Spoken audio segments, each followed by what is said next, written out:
Hello. Hey guys. This is the KEDICHO Podcast, the podcast where we dive deep into the dichos we grew up hearing in our Mexican household. I am your host, Alejandro Lubiano. And I'm your hostess, Alondra Lubiano. And in this episode, we're going to be talking about the dicho. ¿Ves que el niño es pedorro y le das frijoles? I've been waiting for this one to be in the list. That was a funny one. But it was one of those that they just sound funny. Yeah. But I don't really know the meaning behind it. And that's why Alondra is going to illuminate us on that dicho further on in a little bit. But in this episode, what we're going to be diving into is the dicho itself. We're going to be sharing this upcoming trip that we're going to be having this week. So we'll give you we'll give you more details about that. We're very excited. That's what we're going to share so far. All right, let's get into the nitty gritty. I don't think I said that last podcast. Nah. The nitty gritty. All right, let's get into it. Ready? All right, yeah. El dicho es, ¿ves que el niño es pedorro y le das frijoles? Initially, what do you think about? Whoa. Okay, so right off the bat, what I think about is it's evident that the kid is pedorro, right? It has a history, let's just say. There's history. Everybody knows. Everybody has one pedorro in their family. Identify them. Think about them right now. Right? So I know who you're thinking about. No. The one I'm thinking, or the one you think I'm thinking about, is not it. He's just the deadly one. Oh, who's the pedorro? You? You're the pedorro? No. Let's just say that it was everybody, but. Okay. It was a common theme in my family. Jeez, Alejandro. We communicated with that's your family culture right there. Family culture, you know. Love that. But yeah, so in the dicho is that so there's a history of the person being pedorro. They fart a lot. Mm-hmm. And to make things worse, you give them beans. Beans are known to produce flatulence a lot. Like they produce more farts. I feel like that's all just placebo. But that's the thing. Is that true or is that not true? That's know. Something that we've been carrying in our it's culture. A joke, yeah. Like, I'm eating Mexican. Yeah. You know, it within our own culture, like Mexicans know that if you eat frijoles, you're gonna have a lot of farts that day. Yeah, and then they are a very particular type of farts because they're even smelly. I don't know. Like according to los míos no huelen. I'm not gonna put that in there. What the hell? Ew. What would you even say it like that though? That's because you don't even eat beans. Yes, I do. Do you like beans? Yes or no? I like beans. Okay. So let me you already kind of translated it right now in English. So I'm going to say it. My translation into English. You're giving the kid beans knowing how gassy he always is. Okay. That is perfect translation in my opinion. So the meaning of this dicho basically means to stop making a bad situation worse than what it is. Okay. So if you already know the kid is gassy, which is a bad situation, don't give him frijoles, beans, because he will be even worse. So you're going to make the situation worse. Okay. I see it. And in fact, I didn't even know that was how you would use it. But what was your interpretation of this dicho?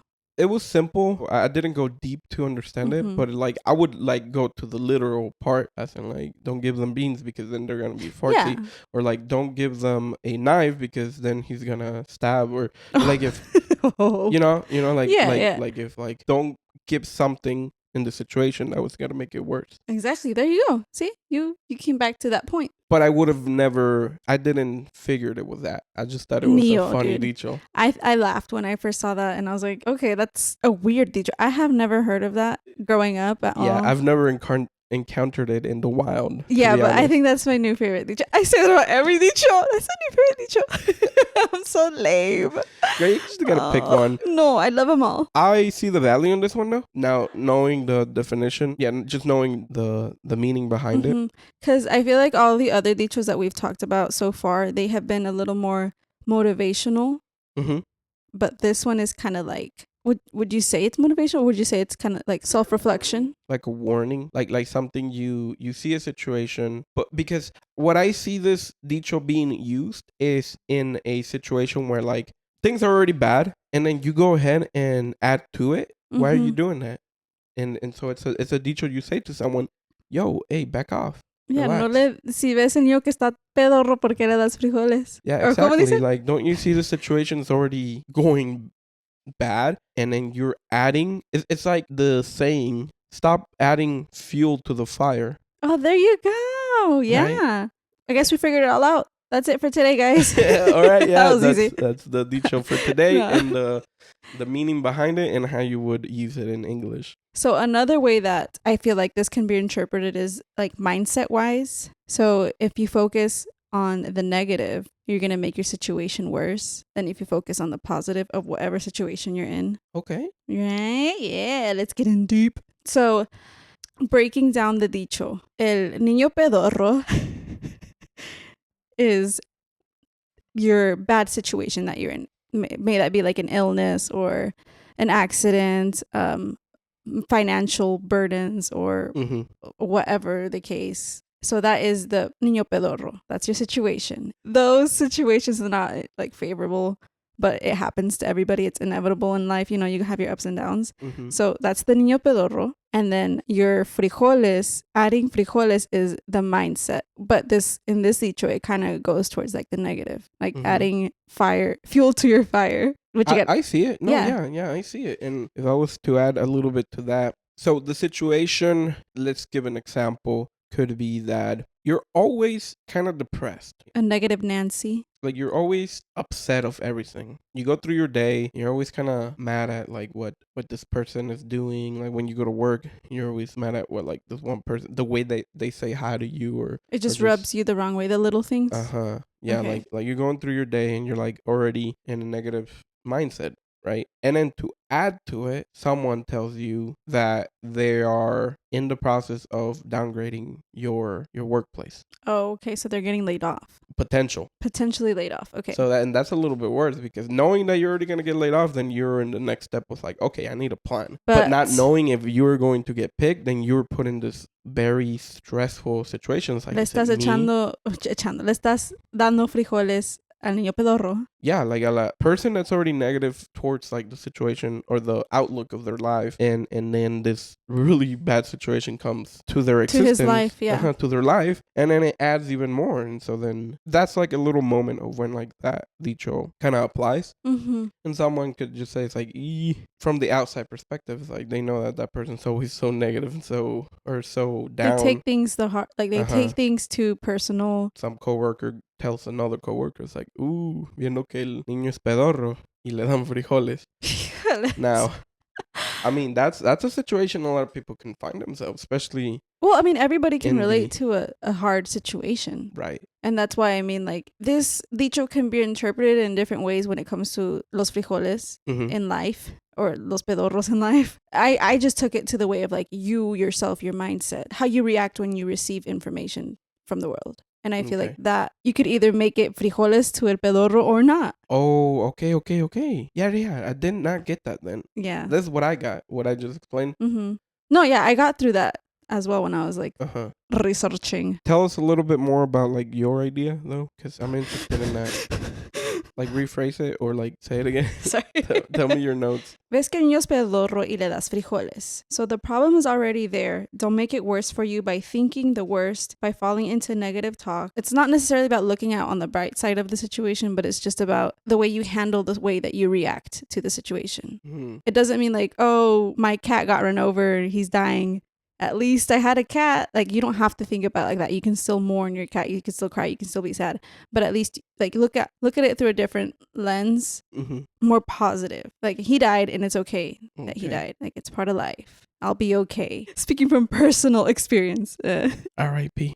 R.I.P. to the homie. So you were trying to frame the dicho, or you were seeing the dicho of when it can be used, and to not make it go to the negative, you need to acknowledge that that's the situation that you are. Yeah. Where it's like the situation it's negative, or it's going towards a negative situation or a negative mindset, you can fall down. You're seeing into the precipice, the cliff down. That's where you're going, and instead of letting your mind take you there, go down there, which is the part of like the way you react. Frijoles. Le das frijoles. Don't do that. Don't let yourself add the frijoles. Si ya sabes que es pedorro. Right. You already know that the situation is going to be bad. So I'm not saying it's going to be easy. Exactly. But there's ways that you can at least not fall onto the hole that you could, and I don't even know if you can see it. Yeah, you can see it. I'm using this little corner as like the example. The corner of your chair. Hopefully you can see the visual. For the people who are listening. For the people who are listening, I'm using my hand to show that you're at the edge of the cliff and you're looking into the precipice and you're about to fall. So instead of falling onto the cliff down into depression or like a negative situation in your life, you can try to grab onto a rope that's there, or you can try to literally don't fall. Nothing's pushing you other than your mindset. Nobody's behind you pushing you other than the frijoles. I know maybe the way that we're explaining it doesn't really explain the dicho itself. Mm-hmm. Do you know what I mean? Like, it's not literally what we already said what the dicho means. We're not using it in a way that people would use it usually. Whenever people say, ves que el niño es pedorro y le das frijoles. That's something that you say to someone when they're already in a bad situation and they make it worse, right? Mm-hmm. So for me, the way I'm breaking it down is like, you're in a bad situation and don't make it worse.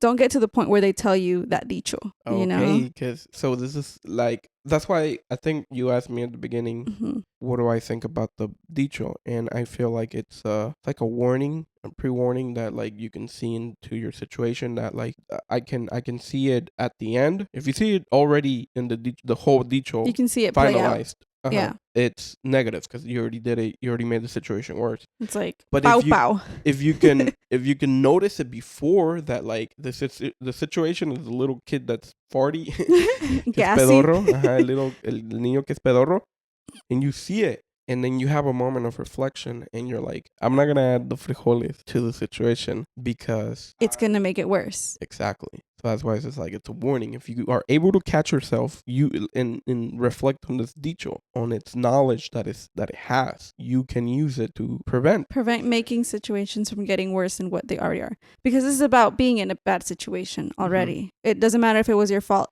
to be in it or not. The fact is that you're in it. No le des frijoles a la situación or al niño pedorro, whatever, you know. Don't add fuel to the fire. Exactly. So you're already in the fire. What? I want to share a little story. It's a side story, but like I'll make it quick. A ver. I know that saying really good, tattooed in the back of my brain because it was in my young teenage years. What? There's a story where this happened to me and my little crew. So we felt like we were old enough to make a fire and just hang out. Excuse me. A little campfire in the back of our house. And so and it was one of those days where like you got out of school early. Ooh, and it how was fun. Fall. Yeah.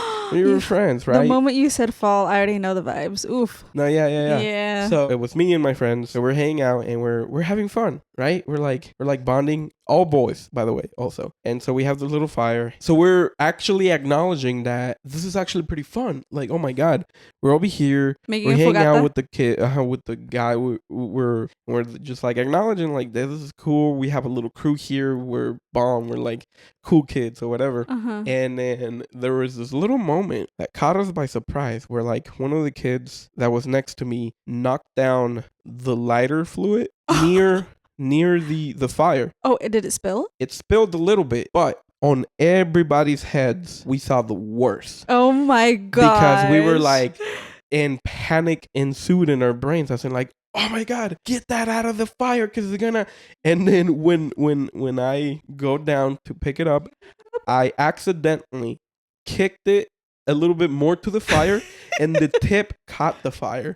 So the tip had the fire. No. And then from panic to chaos, my brain went, right? Because we were already like freaking out. Everybody and the little kids were like, oh my God, almost wanted to cry. And then me and the other kid, closer to my age, I was the oldest actually. And then he was closer to my age. But we were like, oh my God, we need to turn it off. So this kid grabs it, lighter fluid, just the tip wasn't fire. Oh yeah. And then he goes like, he sprayed it? Not on purpose. But he went like this, which caused it to spray it all on our feet. And so the fire followed? So the fire went Stop. And so, like I said, it went from panic to chaos. To chaos immediately. And then in that moment, I freaked. So you called your mom. I grabbed my chair and this is how Ooga Booga I went. WWE. I grabbed my chair and I threw it at the freaking can. Was the a metal chair or like and, what? No, just think about like it wasn't even a chair. It was something I was using as a chair. Oh, okay. But I'm calling it a chair because to explain what it was just like this little car toy that I was using as a chair. So you throw it into the fire. I'll show a picture of what it was. I know what it was. Okay. Here it is. But then I throw it, knocking it down from the hand of the guy because I didn't have the mental capability he still had it in his hand? He was still spraying. I went primal. Yeah. And I just grab it and I throw it at his hand so he can let it go. And then so we're here. There's dead leaves all around us, so they're catching fire. Oh and my god! We're still in the fall thinking. time. I'm still like thinking on the worst. hard drive or like survival working, mode. Like thinking so fast or trying to think, rationalize. And then one of the kids, and thank God he said it. He's like, "Let's be on it." That would have been funny. No, but even better, he was like, "Where's the water hose?" And then I kind of like came back, like from there, like where I was seeing this whole scene from like a outer body experience. I was seeing it from above, and a bird's eye view because I was like primal, like I said. And when that kid said, "Where's the hose?" I came back to my body, and I was like, "Oh!" And I started running, and I said to the kid that sprayed all of us, "It's like, dude, come help me." Okay. And that's whenever we ran, and then in that moment, some kids were still kind of there. Mm-hmm. My brother was still like trying to like, "Oh my god, Alex, fire!" You didn't step on it like to turn it off? No, they wouldn't turn off or whatever. It was too much. Just imagine it was too much. Oh my this gosh. was like red fire, like. Anyways, and so yeah, with the water, when we spread it, that's what did it. Mm-hmm. And then once it was just the little white smoke everywhere, mm-hmm. and we were all like heart pounding. We're like, dude, that was fucking cool. That was cool. No, you didn't. And we started laughing like it was like a manic laughter of like we just freaking survived this thing. All right, let me take it back. Are you sweating right now just thinking? Just coming back from that story? Yeah. Oh my god. That was epic. So bringing it back to... Thanks for that story. That was fun. To the... Si ves que el niño es pedorro, no le des frijoles. Right? Y le das frijoles. Right. So what we did, literally, we added fuel to the fire. That's what I thought about that story. Oh my god. And like if Marco and like if my other friends and all those other little kids see this episode and you know this story. Yeah. And actually I do remember we noticed this one kid probably did the smartest thing, but at the moment we were like, dude, you left us there to die or whatever. But like the reaction of one kid was like literally he saw the situation and he ran. He went home. He went home. He's like, nope. He starts running. No, he didn't really go home, but he like literally went far away for from an adult. Like, and everybody else just kind of like stayed like they're like literally in a frozen mode, but just like going like, dude. I don't know how scared you were. Were you guys even like thinking that you could just burn everything down? It wasn't scared. You knew that you had it handled? Panic.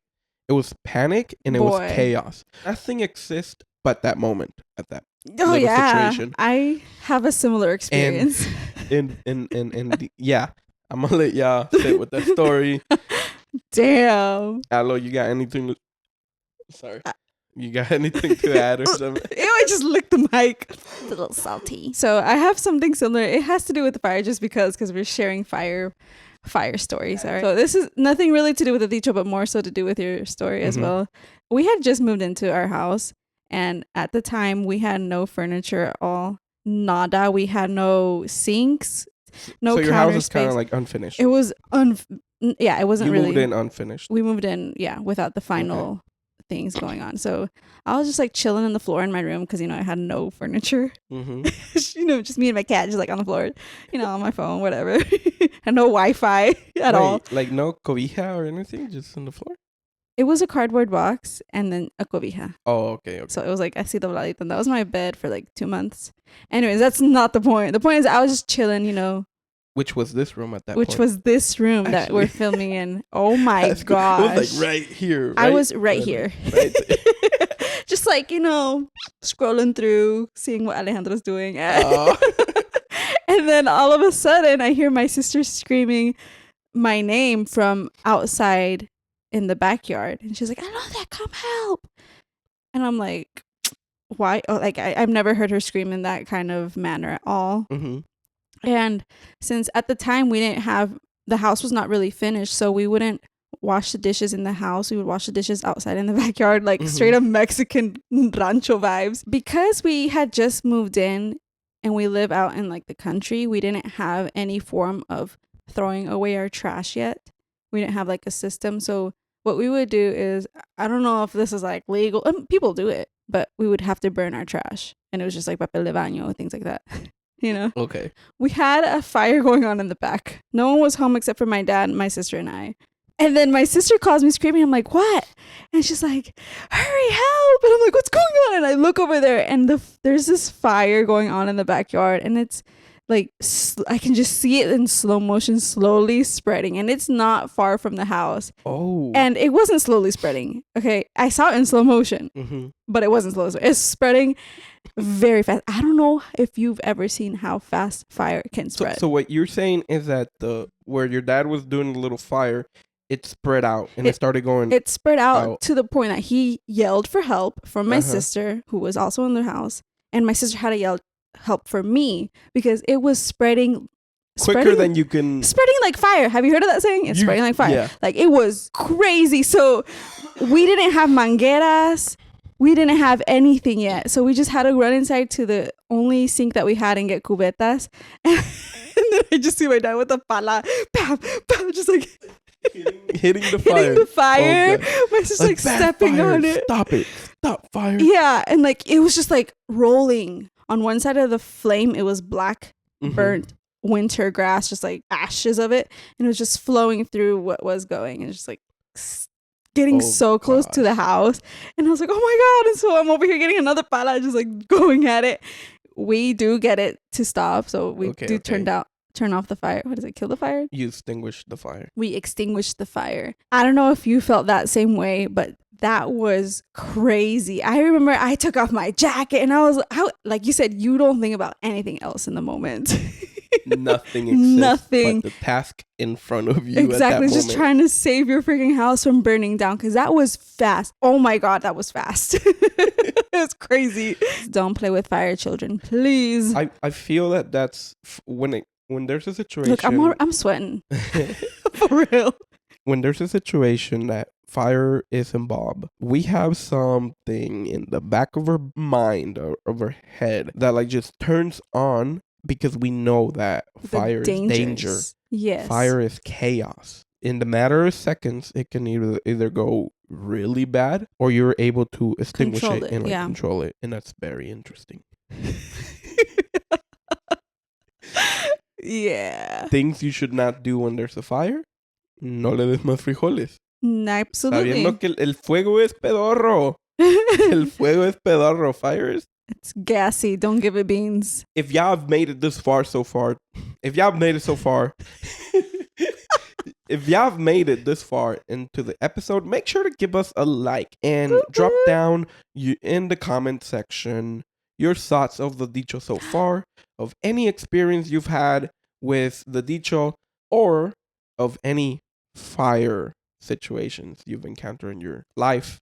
We forgot to read the comments from our last videos because we did ask you guys to write down in the comments on our YouTube videos what you thought about the dichos or like if you could relate to anything, and we did get 2 comments, so we want to read them here with you guys. Yay, 2 comments.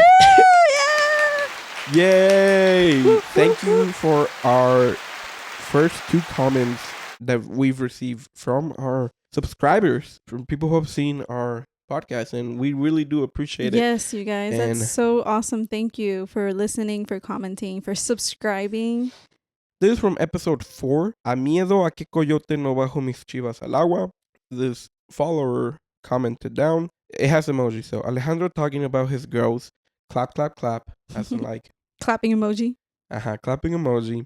this motivates me to go ahead and start the podcast that I've been waiting to start for a while. Nice. That is amazing. Oh my God. That made me so happy when I read that we had that kind of motivational, inspirational impact on somebody. Yeah. And the final thing was, so here's to taking my goats to drink some water. So definitely very grateful and very excited that one of our episodes have gotten one of our followers to take action. Yeah. And that our episodes are helping others. Yeah, like when I read that, I kind of got emotional. I was like, really?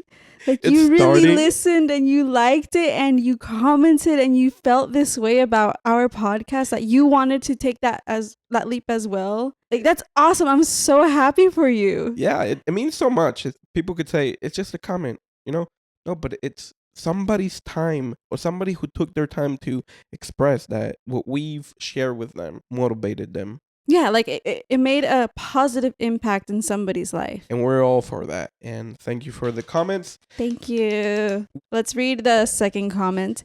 This one was for episode number 2.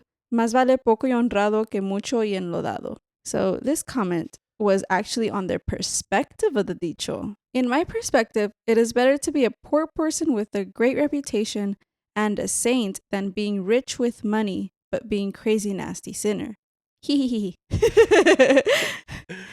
Wow. Okay. So that was... Yeah, definitely. And let me break down their interpretation as well. So being a poor person with a great reputation and a saint is better. As in, you have a saint, meaning like, I don't think you're a saint on earth. You're a saint when you die. So obviously you don't know you're a saint. Your actions that are pure intention material. So they just have pure intentions, pure of heart. Your reputation is clean. You're not doing anything questionable with your whatever, your family, your friends, your money. Right. So it's better to be that and not have much in life. So you're clean in the eyes of God, because you can put up a fake front to people. It's like, no, I'm good. No, but like if you're actually saintly in the eyes of God, you are behaving, because nobody's gonna see you being fair to that that business that you're making with this person, where you cheat them out of their money, as in like you give them, right? Nobody's really gonna see that, but only God.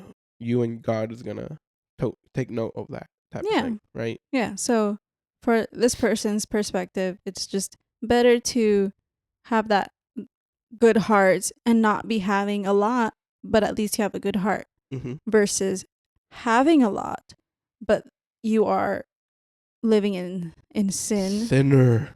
You're a sinner. You live in the filth or something. I don't know. That's what I think of, like, but when I see... That's their interpretation of that dicho. Right. Which, they're going a little bit more in the spiritual religion perspective, which is... It's a great motto to go by. Definitely give props to those individuals that follow that path, who remain saintly instead of sinners. All right, so those were our first 2 comments. Thanks, guys, for commenting. We're gonna have a little moment to actually acknowledge them and give them a round of applause for being our first 2 comments. Yeah, ready? Yay! Ooh, arriba! Shout out to you guys. Salud. Yeah. All right, so back to the dicho. Chug, chug, chug, chug, chug, chug. Dang, Alejandro with his glass gallon. My challenge is to drink 2 of these per day. To make a gallon.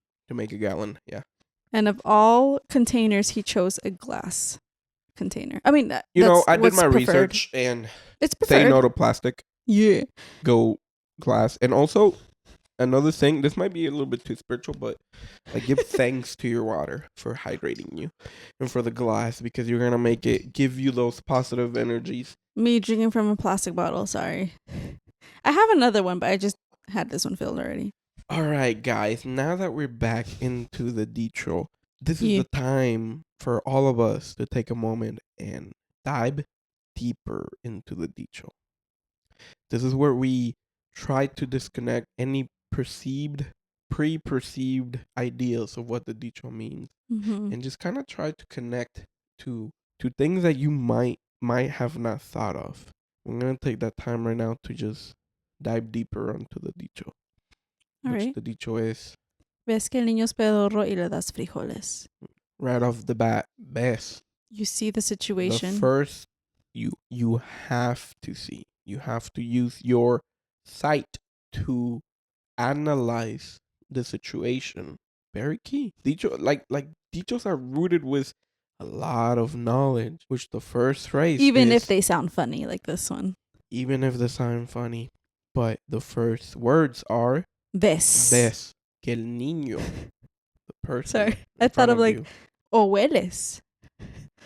Los pedos. Just kidding. ¿Puede que? I think you see Before you smell. the behavior. Because if you smell it, then you are already You're in a shitty situation. Yeah. Yeah. If you smell it, yeah. It's too late for you, buddy. You have to see the behavior. Like you've seen it before that the kid is pedorro. You have to see that a situation goes towards the negative before. Like you have to analyze. It's very key. It's very important to be very aware because sight does not lie. Maybe. What? Actions speak louder than words. Actions are sight. No, but you have to see the world. But you have to see actions. What is action other than images, pictures? Pictures speak more than 1,000 words. More than 1,000 words. Action and reaction. That's what this dicho really is. Action and seeing reaction. The action and then what's your reaction? Right. Damn. Write that down. Action and reaction. so where you wanna, your reaction is so that you can better the situation. You can prevent the giving more frijoles to the situation. Yeah, prevent it because you're already seeing that it's already heading towards, or you're already in a poopy situation. Right. A gassy situation. A stinky. A smelly. A gnarly. Damn, a cheesy. Who cut the cheese? Damn. And hello. If the situation is bad, or not necessarily bad, but you see that the person is a certain way. Oh, you can see it. Because they don't have to be bad. They just, you see that the person talks behind your back, or you know that the person talks behind people's backs, and you see this action. Why would you give them more reason? Information or more? Okay. Si sabes que es chismoso, ¿por qué le dices tus problemas? Exactly. You know that he's gonna go out and tell them around the whole world. Yeah, and then, hey, don't tell this person, blah blah blah blah blah. You just added fuel to the fire because that person, you know how they are. Ya saben cómo me pongo pa que me invitan. That's what that person would say. It's like, oh my god. Si ves que soy pedorro, pa que me das frijoles. Okay, there you go. Whoa. Dang, Alejandro, write that down. They connect. They do. They connect. That's why it's a new one. It's like some. So you isn't that one new? It was like a modern meme. It's a meme, right?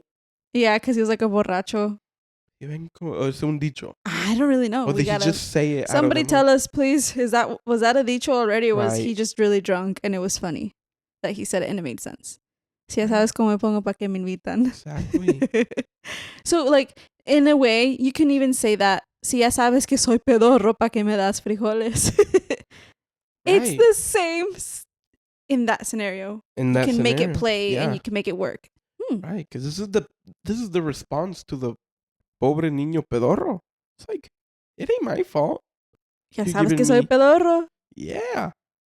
You already know I react this way. Why are you making it worse? Adding. Why are you making it worse?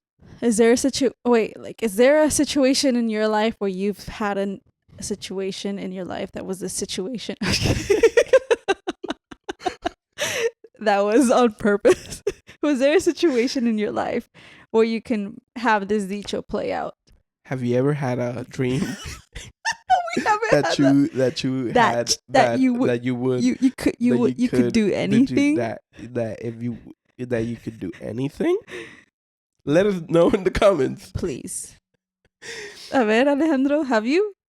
Have you though? How I ever had a situation in that this dicho makes sense in your life. A ver, suelta lo que ya camina. I just thought of, okay, so just a little bit of context. So growing up, we knew my brother was a little bit, growing up, me and my sister knew that my brother would get mad easily. Let's just say it, right? Uh-huh. So what we like to do, because we're siblings of the little enojoncillo, was echarle frijoles al niño pedorro. Why? What would you do to the poor kid? I don't know. We would just mess with our younger brother. And then Marco would get mad. And who would get in trouble? Marco? Well, obviously us sometimes because, dejen de torearlo. Dejen de torearlo. That's another dicho. That's like bullying. Stop giving him frijoles. But see, that's that's where this was going. Yeah. Yeah. Dejen de torearlo. I feel for your brother in these stories because I was the little sibling. Ya tú sabes. We're kids, man. We were kids. Oh my god. Hope we can have more conversations about this later. But yeah. About the bullying? About the... Have you apologized to your brother? Yeah. No. That was when people lie, it's because they're high pitched like that. Yeah. I don't think we've had long conversations about our childhood. I think we try to avoid them. But definitely I'm open to have more conversations with my younger brother about this stuff. Comment down below, Marco, if you want to meet up. If you're watching this, Marco, you're a real one. Y si no, chicuacuicla. You know what that means? Oh my God. I won't say it, but if you know, leave it in the comments. I don't even know how to spell it. Oh my God. Okay. Anyways, all right. So, so that's what I thought about. Yeah, that's what I thought about. Okay, so you're a bully. I no longer am. Okay. But if I was, I'm sorry. All right. So let me think about it. Weren't you like a scary cat? I was going to write that down, but I don't want to scare myself. Hello's a scary cat. Look, not so much anymore, but I'm kind of going back to that. It's a little weird. I was an extremely scaredy cat as a child. Like pre-puberty. Okay, so like as a kid, I was very full of high anxiety and extreme, almost debilitating anxiety. Anyways, that's not the point. Point is that I had issues. Okay. And being the younger sibling, I was also tormented by my sister. And look at that. Okay, I'm like in Marco's position because that was your experience and this is mine. My sister, she wouldn't do it like menacingly or like with a bad intention. She would just do it like as an older sibling, like, oh, what? And here's one experience. Trigger warning. Yeah, trigger warning for all your scaredy cats out there between the ages of 3 and 9. She would tell me like when I would take a bath here, and like I wouldn't always take a bath, but when I would take a bath, I wouldn't always shower either. This is why I never showered. I'm just kidding.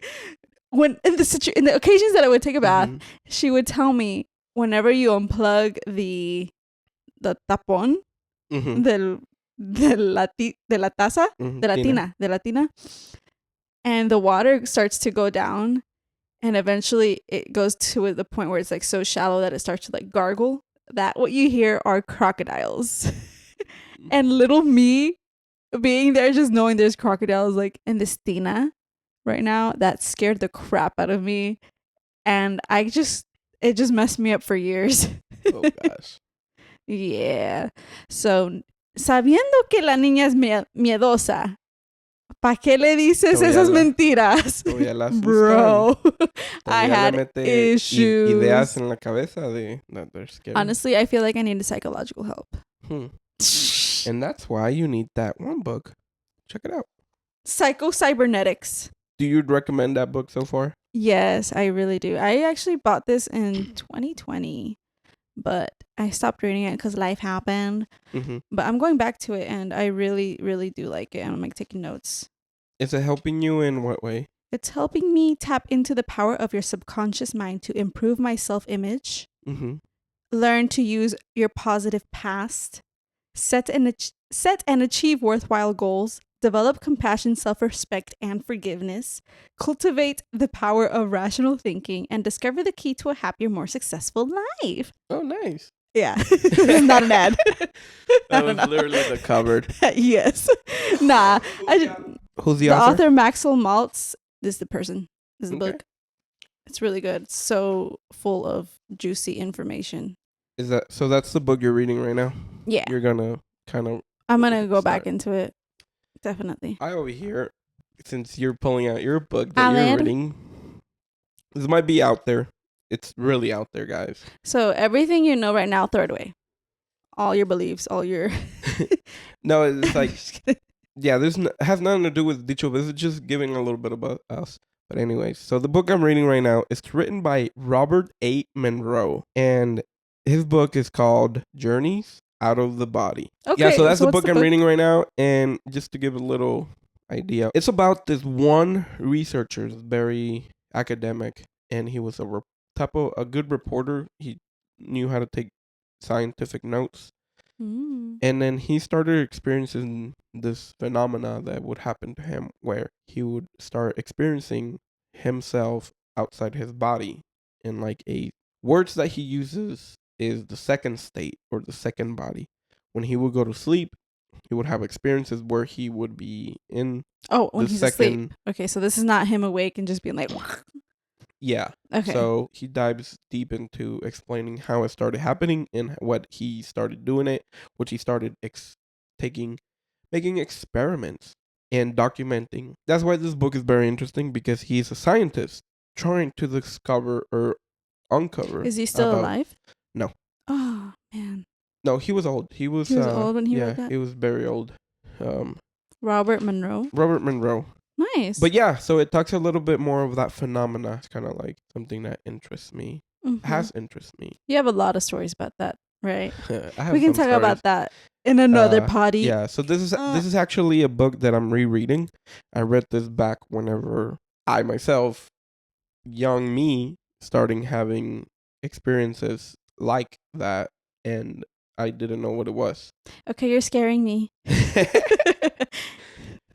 No, you already knew that. Anyway, okay, we'll stop. It still gives me the heebie-jeebies. Yeah, so yeah, I just wanted to get some information back when I was like 18, and I found his books, and that gave me a lot of guidance about him to at least know what the hell was happening to me. Anyways, okay. So that's the book I'm reading right now, and we can talk about it more later. But for now, back to the DICHO. Let us know in the comments if you've read this book so far, or if you've read Alondra's book, or you know a little bit about Alondra's book, and share your thoughts. Also, if you, by any chance, got a little bit interested in my book, just let me know what you think about it, right? Yeah. Or if you've read the book already. All right, moving on. All right, so el dicho, ves que el niño es pedorro y le das frijoles. There's a quote by this guy named Timothy Ferris, and he said, and it kind of does play with that dicho. It's like, avoid compulsively making things worse, because there's people with that mindset who have a negative approach at life. So if you see the situation is already going bad, avoid making it worse, because that's where your mind goes, like, naturally. So it could be that the person does not see that they're adding. Yeah, and so a lot of the things, like maybe for people with anxiety, oh, okay. Yeah, that is something that you could work on that helps you with your anxiety. Just like try to avoid compulsively making things worse, as in like you can't really help it. You compulsively do things, meaning you do it without thinking, you do it subconsciously. It's like OCD, obsessive compulsive disorder, in that scenario, but not really, not in this situation, but like in that sense. Okay. So like people with anxiety, how for me in my case, sometimes I make things worse by thinking the worst than what it actually is in reality. Like in that time that we were driving through the rain, oh my gosh, nothing was happening besides the fact that it was pouring rain. And I mean, you couldn't see anything for a long time, probably like 5 minutes worth of driving on the freeway. You couldn't see anything. And in my mind, we had already crashed. We had already gotten hit by a car. We had, look at your face. Exactly. This is how my mind works. And I suffer more by thinking of what could happen than what is actually happening. And that is a quote for me, like avoid compulsively making things worse, because it's like it's just raining and you're just driving and you're not even driving. Tell me more. And then when I was 12, I smashed my finger. Okay. Oh gosh. True story.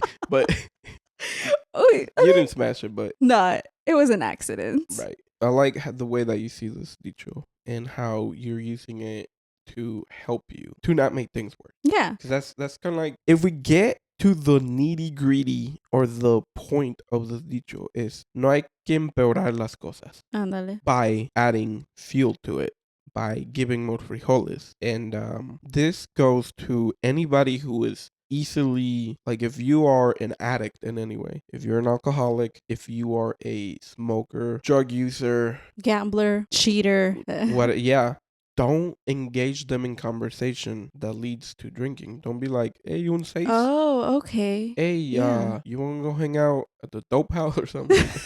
at the crack house? Right, yeah. Like, oh, let's go to the bars. Don't tell your girl. I don't know. Yeah, just don't do it. Don't make things worse. And like, for you have to see. That's a good way to see it too. You have to see the situation, and like, if you know that the person suffers from any addiction or anything that's tough in their life, and they're actively trying to get out of that grasp of the addiction. Exactly. Yeah. And that's why it is very important to keep very close guard of who you let around you, because if you're trying to stop being an alcoholic, stop being a drug addict, stop being that addict of anything, but your friends are, they're the ones who are going to add the frijoles to that situation. Mm-hmm. You don't want that. And we talked a little bit about this in the last podcast, I believe so, where it's or one of our other episodes, that it's very key to know who you have around, and it matters. The closest 5 people to you. Exactly. And this dicho emphasizes why is it so important, because they could be the ones who are adding poison to your tea, which is another way. Yeah, like there's this one all-time motivational personal development speaker, Jim Rohn. I said his name right this time. Just for the podcast. Jim Rohn. There's probably this one speech that he has that I watch it like every year or twice a year. It's called Personal Development by Jim Rohn. You should watch it. It's like 2 hours. Is he the one that talks like this? Yeah. And you better watch out. Yeah, him. He has a very particular way that he speaks. And like, you kind of gotta get used to it. So he says, keep watch of your cup of tea or cup of coffee, because if you add sugar and you drink it, what happens? Nothing happens. It's tasty. Yeah. But what if you add strychnine? What is that? What if you add arsenal? ¿Qué es eso? What if you add poison? Oh, okay. And you drink it? It's bad. You die. You gonna die. Right. But, so you're not going to add poison. Yeah. Why would you? Could add poison yourself, right? That's sad. But that's dumb. Right? Don't do that. No le eches tú los frijoles or whatever. Mm-hmm. Can your enemy give you the poison? Meaning, if they're up to it. Someone who's not your friend, someone who's not, can they add someone the poison? Who doesn't want someone else out there? Of course. Yeah, they can add it easily, right? Maybe not literally. So he has this example. It's like, can your worst enemy in life, what if he adds sugar to your coffee, right? He gives you a little bit of motivation. It's like, hey, man, get it together. Come on. Oh. Are you going to die? No, it's going to help you. But what if your friend adds the poison?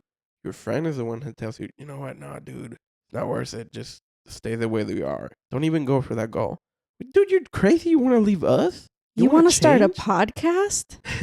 You want to quit your job to start a business? Yeah. Your friends could add the poison. Moral of the story, keep a close eye of your tea. Don't let anybody put anything in your tea, in your life. Even sugar? That's why I keep watch. Oh, keep if it's watch. Sugar, allow it. Yeah. Hey. I can have some sugar. I can have some with sugar. Just not too much, because then it'll be too sweet. It makes me poop really bad. And you just got to keep watch of it, because you don't want them now to take it back to. So that's Jim Rohn. He gave that example, and it's like something that you tie into this dicho. Like, if you can see the situation. Mm-hmm. Yeah. That's why it's like, keep eye. And keep eye of the situation. Ves que el niño es pedorro. Your situation. Y le das frijoles. And as for you, ves que me pongo así. No, you keep track of like who's giving you. Someone gives you frijoles, be like, no quiero. No quiere. No quiere. Don't take. Don't receive. And if you're the pedorro, Sí, don't accept frijoles. And if you do take frijoles, then make sure you're out of town or something so you don't.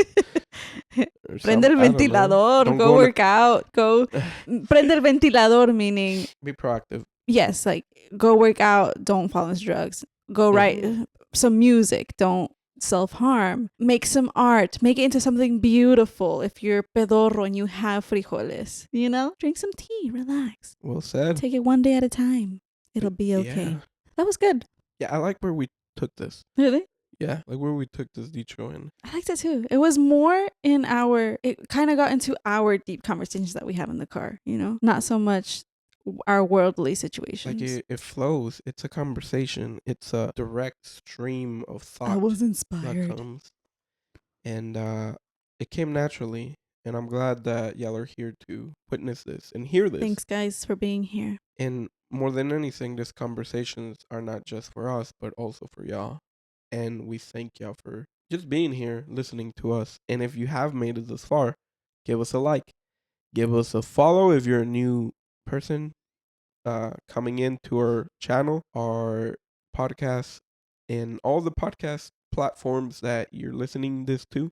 Yes, sir. Subscribe, follow, and give us a like. Recommend us. We would really appreciate it a lot. That way we can continue to do this and share our mind and our world and our experiences with you guys. So before we go, I kind of wanted to do something. Okay. I wanted to read each other's tea bag quotes. Oh, no way. They have them? Yeah. So I saw that when you were messing with your tea, and I saw that you still had your little things. I was like, you know what? Here are what our things say. So I'll read mine. It's like a little fortune or like a little hug from the universe, okay? Never regret your mistakes. Admire the courage it took to attempt the unknown. That's like that one episode we did, the A miedo a que coyote. Nos bajo mis chivas al agua. Mine says, the unknown is where all outcomes are possible.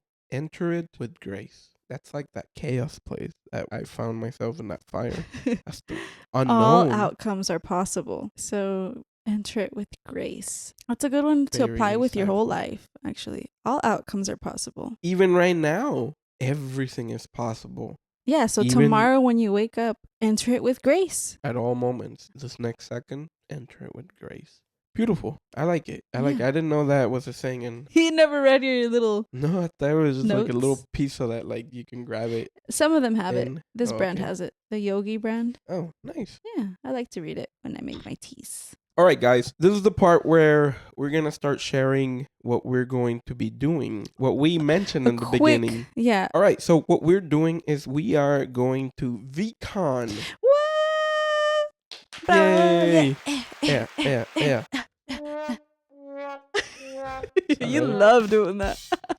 Yeah, you guys, we're going to VCon this weekend. Yes. We're actually... And if you don't know what that is, Alondra will give you a little quick explanation. VCon is a convention, a 3-day convention event made by Gary Vaynerchuk. None other than Gary Vaynerchuk.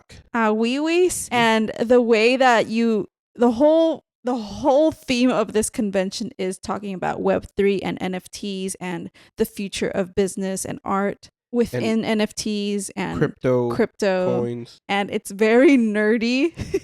Like it's the percentage of women that go is like a 5% and the rest are like nerdy boys, and it's so funny. Nerdy hot boys. Look at you. Nerdy cute boys and attractive boys with their wives. One. And it's Alejandro. Okay, so what VCon, this is going to be our second year that we attend VCon. Mm-hmm. And last year, around this time, was when the first one happened. Yeah. So the way that you are able to go to VCon is by having or owning a NFT that Gary V released, which are the V Friends. Which he released in 2020. And that's whenever you could buy them, whenever they were in, they call it, there's a term for it, I forgot about it. OpenSea. No, whenever they are minted, when they barely release it, nobody has owned it other than Gary V, and you mint it whenever they're I'm just kidding. This is the nerdy part, guys. Yeah. Hang on, all right? Yeah, so that's when you buy the NFT when it's and you mint it. It's when it's the cheapest. whenever you get the best deal of it, right? And then you own it. How you can buy it now is you have to buy it secondary hand, meaning somebody that already owns an NFT, you can only buy it from the people who bought it at mint. So you have one never before used, brand new. Yeah, I got one straight out of the dealership. Exactly. I got two straight out of the dealership because when I was buying those tickets, I was like, I am not attending this convention by myself. I'm taking my, at the time, girlfriend. And then we went as fiance. And now we're married. And then this is the first time that we're going to go as husband and wife. Yummy. So the thing is, I bought the tickets when we were boyfriend and girlfriend. We went to the first VCon as fiancés. Mm-hmm. And then now we're going to our second VCon as married. Husband, married. Yeah. And maybe the third time, no sé, maybe I wouldn't watch it or... Pregnant? No. Oh, imagine. No sé. With twins? A lo mejor. No. No, but I'm really excited for this one because we're actually going to road trip there. Oh, and we've road tripped together. We've been to Cali together. And we went to Houston together. But Houston was where we went by ourselves. And so this one is a 13-hour road trip. And it's just you and I. Right. So I'm excited to see how that's going to play out for us. How many fights do we have? Oh. Just kidding. Or bonding. Yeah. I mean, it's all... Don't look at me like that. It's always fun. It's always a good time. So right. Yeah. So it'll be interesting. We're driving all the way to Indiana. Yes, sir. And that's where it's going to be in Indianapolis. There's going to be a lot of people who are going to be talking about Web3, NFTs, crypto, art, and the new way of business in Web3. Where it's heading. It's very new. It's just where the internet is kind of heading towards, but it's just not there yet. It's also like virtual reality. It's also like a little bit out there because it's technology that's like it's known, but it's not mainstream. So it's kind of like if you are in the back end and you're doing that, like it's so niche that you're not gonna know that Chicharito is in it. I don't know. All right, yeah. It'll be interesting to see him because we're gonna see Chicharito there. Right. We're gonna see Jessica Alba. Like we didn't know that they're into it, but obviously they have money. They have a team. They can do whatever they want with that stuff. So they're able to get in the game. Jordan Sparks, she's gonna perform. Busta Rhymes, bro. Oh my god. Who else? E.T. Eric Thompson. Oh my god, he carried me through on those early days. Is this African American motivational speaker that like I put those videos on repeat. He has one of those going motivational. To watch him. Oh, definitely. And like he has one of those famous motivational speeches that he had where like he has this little story where this young businessman was admiring this old businessman that was very successful, and this young businessman wanted to know what it takes to be successful like him. So this old guy was like, well, okay, meet me at the beach at 3 a.m. in the morning. He's like, oh, okay, so that's what it takes to be successful, I guess. So I'm going to show up. So the guy shows up, and he shows up in a suit because he was like a businessman, and the other person was a businessman, but he was a very successful businessman.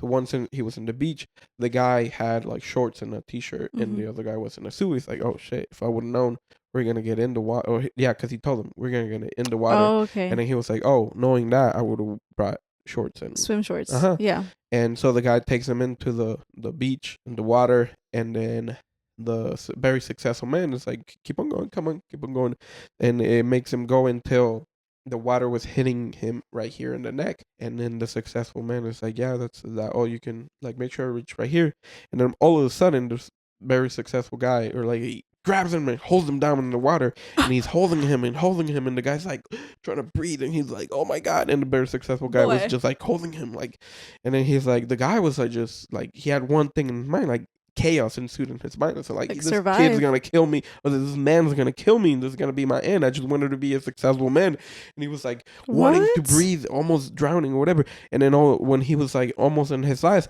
he pulls him out, and the first thing that he did, businessman, was like take a big breath. And he was like, oh. So yeah, so the guy comes out, and he's all like breathes, like, oh my god, you're gonna kill me. And so the very successful man still was like on frame, like he was like unfazed. And he was like, please tell me, when you were underwater, what was the only thing you wanted to do? Breathe. And he's like, oh, I wanted to come up. It's like, no, there's only one thing you wanted to do, and that was breathe. And he was like, yeah. And then that's when he gave them the lesson. When you want to succeed as much as you wanted to breathe, that's when you're going to be successful. Oh my God. And I would put that speech on repeat because that's how you have to see your dreams and your goals. You have to want to. I hurt my shoulder right there. Oh my God. I really did. It's hurting right now. Oh. It really did. It's hurting a lot. Yeah.